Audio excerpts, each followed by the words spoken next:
V Mariboru bodo zgradili moderno poslovno trgovsko stolpnico 21. stoletja, pri tem pa so naleteli na oviro iz 20. stoletja. Tokrat ne gre za bombo, pač pa za kapelo, ki jo je opremil arhitekt Jože Plečnik. Rušenje edine Plečnikove zapuščine v Mariboru je v javnosti naletelo na buren odziv. Tudi na mariborski občini so prepričani, da ima kapela srca Jezusovega, katere notranjost je Jože Plečnik zasnoval leta 1932, za mesto Maribor izjemno vrednost. Tako je, Mariborčani bi radi obdržali edino zapuščino, ki jo je v njihovem mestu pustil Jože Plečnik, in to kljub dejstvu, da je bil žabar.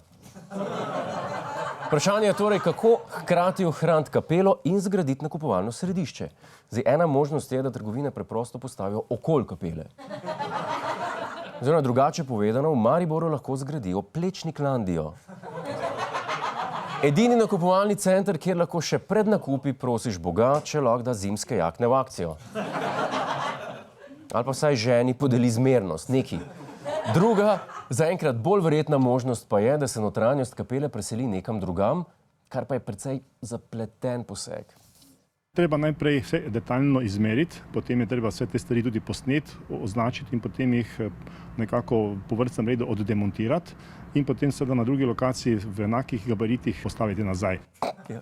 Plečnikova kapelo bojo torej selili, ker bi jo glihkar kupili v Ikeji.